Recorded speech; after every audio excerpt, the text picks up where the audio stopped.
ఇది స్థిరపరిచేది. అలాంటి మాటలతో మీ హృదయాన్ని నింపుకుంటే మీరు ఎవ్వరికి గాయాలు చేయరు. ఏం చేస్తారు? మీరు ఏం చేస్తారు? గాయాలు కడతారు, గాయాలు మాన్పుతారు. అర్థమైందా? చాలామందికి ఉన్నాయి మా మానని గాయాలు, పచ్చి పుండ్లు ఉన్నాయి ఇప్పటికీ చాలామంది హృదయాల్లో. మనకు కనబడవమ్మా అవి, వాళ్ళకి తెలిసేవి. కదిపితే ఏడ్చేస్తారు కొంతమంది. ఎందుకో తెలుసా? వాళ్ళకున్న గాయాలు అలాంటివి, వాళ్ళు పొందిన దెబ్బలు అలాంటివి, వాళ్ళు పొందిన గాయాలు అలాంటివి, వాళ్ళ మనసులో అలాంటి గాయాలు ఉన్నాయి. నువ్వు ఆ గాయాలు రేపకూడదు. దేవుని వాక్యంతో ఆ గాయాలు ఏం చేయాలి? మాన్పించాలి. దేవుని వాక్యంతో ఆ గాయాలను తగ్గించాలి.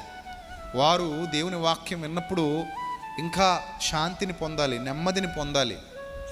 వాళ్ళు ఉన్న స్థితిని మనం అర్థం చేసుకుని, అరే బాబు వీళ్ళు బాధలో ఉన్నారు, దుఃఖంలో ఉన్నారు, ఆవేదనలో ఉన్నారు, వాళ్ళకి బాధ కాదు కావాల్సింది, ఇప్పుడు ఆ బాధ నుండి సాంత్వన కావాలి, ఓదార్పు కావాలి, నెమ్మది కావాలి. వాళ్ళ దుఃఖంలో నుండి బయటికి రావాలి, వాళ్ళ అశాంతిలో నుండి శాంతిలోనికి రావాలి, వాళ్ళ బాధలో నుండి ఆనందంలోనికి రావాలి. అలా మనం వాళ్ళని ఆత్మీయంగా నడిపించగలగాలి. గాయం కట్టేవాడు కాపరి. గాయం కట్టేవాడు ఎవరు? కాపరి. ఎందుకంటే కాపరి మందను నడిపిస్తూ ఉంటాడు. మంద నడుస్తూ ఉండగా ఎక్కడో ఒక చోట దెబ్బ తగులుతుంది. ఆ దెబ్బ మాన్పేలాగా గాయం కట్టేవాడు కాపరి.